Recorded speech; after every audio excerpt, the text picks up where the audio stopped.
the Samsung Galaxy S23 Ultra. So finally, after a really long wait, and I mean a really very long wait, I finally got my hands on the Samsung Galaxy S23 Ultra. Packed with some of the top tier features, this is the real deal. So straight away, the packaging is somewhat different this year. And to be honest, when these retail boxes were leaked on the internet before the launch, it didn't look like what Samsung would normally do.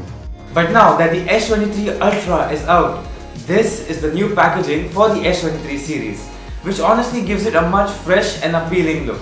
So let's quickly check the contents of the box. As soon as we open the box, we can see the new green color that Samsung has been marketing on the S23 Ultra. Other than the mighty device itself, we have the Type-C to Type-C cable, the SIM ejector pin, and some general documents which no one really reads anymore. Maybe Samsung should consider discontinuing this as well and provide a digital version of the documents, towards a much more sustainable environment.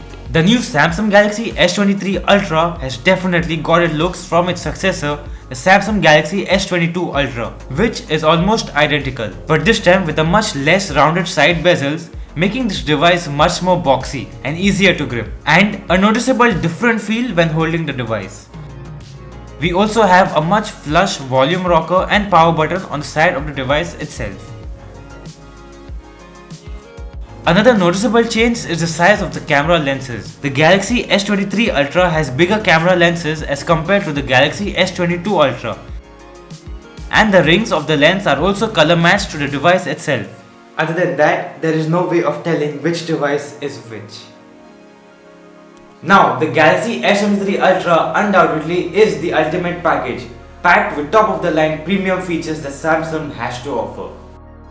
A whopping 200 megapixel sensor, the highest on a smartphone device to capture those extra details, the latest processor that Qualcomm has to offer, the Snapdragon 8 Gen 2 for Galaxy, a custom chip which runs at a slightly higher clock speed, from the usual 3.2 GHz to 3.36 GHz on the primary core, and an increased GPU clock speed from 680 MHz to 719 MHz when compared to the original Snapdragon 8 Gen 2 processor. A very small increment, but maybe just enough to make this device a performance-packed device. The S23 Ultra is protected with an even more stronger Gorilla Glass Victus 2, which is the successor of the Gorilla Glass Victus Plus that we saw on the Samsung Galaxy S22 Ultra.